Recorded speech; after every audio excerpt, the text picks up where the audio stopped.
Bonjour et bienvenue dans cette nouvelle vidéo. Je m'appelle Mami Tombozafi et sur cette chaîne, je vous parle d'AppSheet, l'outil no-code de Google qui vous permet de développer des applications sans écrire une ligne de code. Est-ce que AppSheet est la plateforme qu'il vous faut pour réaliser votre application?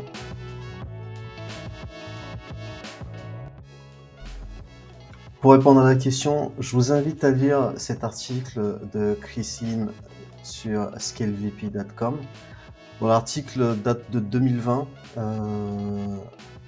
juillet 2020 pour être précis. Je vous mettrai le lien dans la description de la vidéo.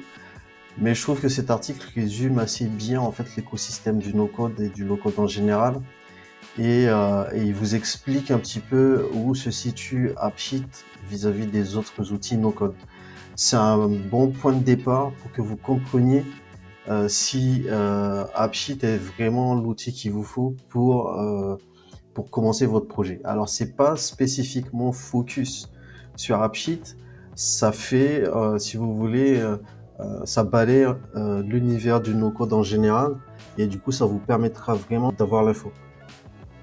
Et ce qui est particulièrement intéressant dans cet article, c'est ce graphique. Donc je vais zoomer un peu.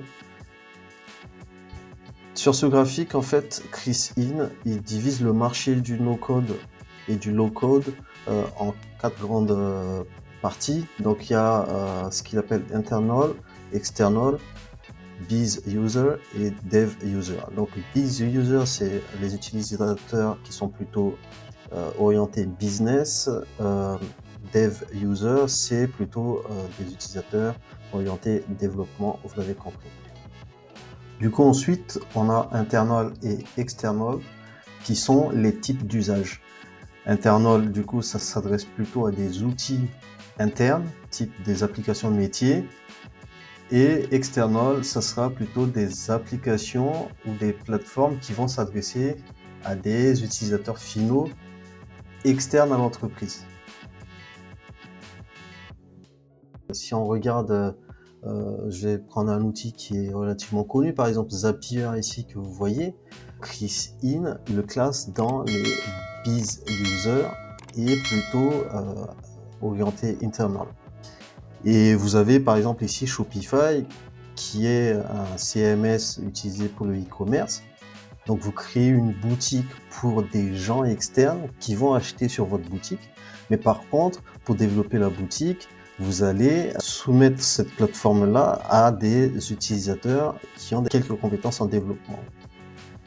Et du coup, si on regarde dans cette partie-là du graphique, on voit AppSheet ici, avec l'ancien logo, qui se démarque en fait, qui fait partie d'une petite minorité d'applications, Turbo System, GoCanvas, et il y a un autre groupe constitué de Appian, OutSystems, Mendix et tout ça, où là on est plutôt dans des outils qui s'adressent à des utilisateurs qui sont beaucoup plus expérimentés, qui ont des connaissances en développement en fait.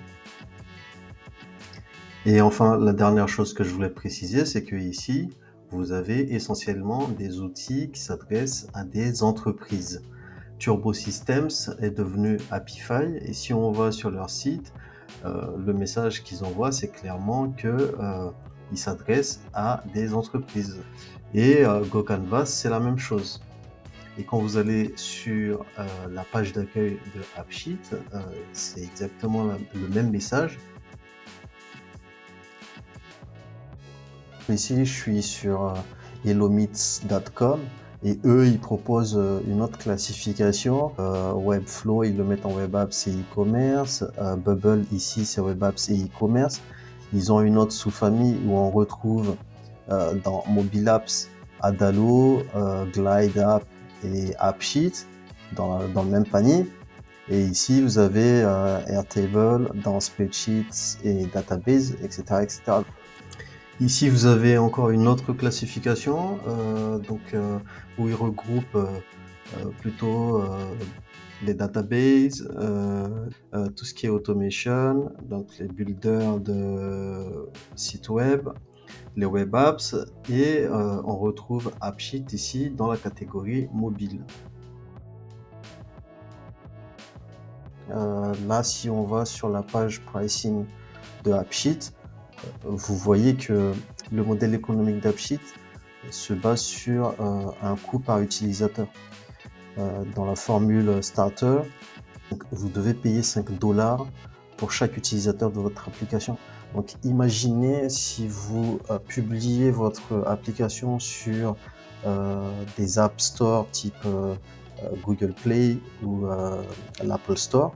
Déjà, si vous voulez être concurrentiel, vous ne pouvez pas mettre votre application en gratuit parce que du coup, ça veut dire que vous allez payer pour chaque utilisateur alors que les utilisateurs ne paient pas. Donc ça ne va pas être rentable pour vous.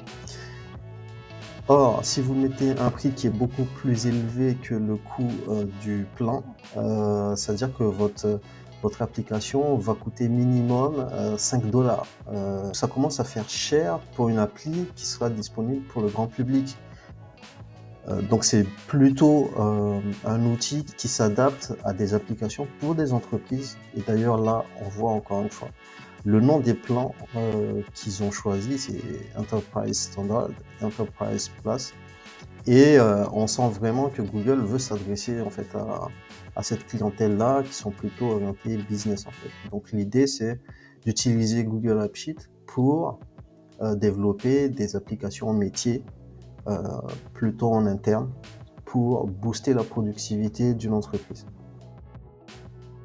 Si on va dans Templates, ici, vous allez voir les différents modèles en fait, d'applications que AppSheet propose à ses utilisateurs.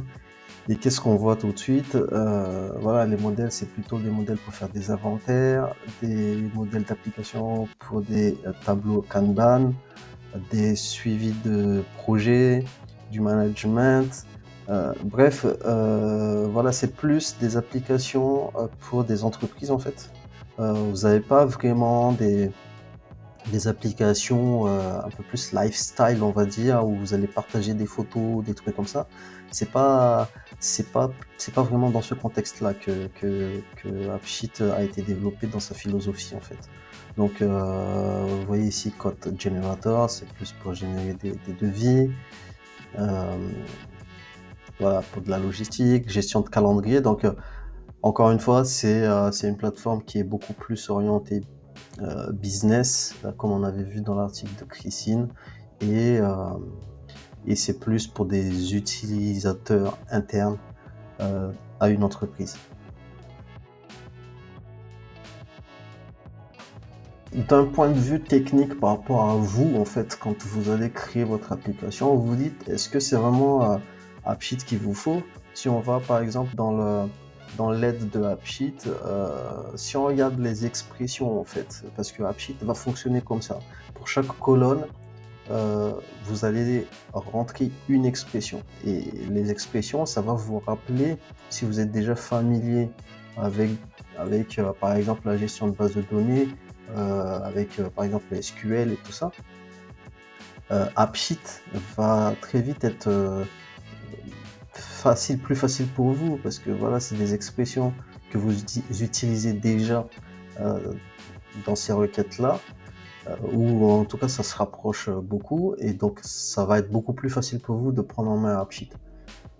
Après, au niveau de la courbe d'apprentissage de ces expressions-là, c'est quelque chose qui s'apprend assez vite en fait, parce que moi je trouve que la documentation d'AppSheet là-dessus est quand même relativement bien.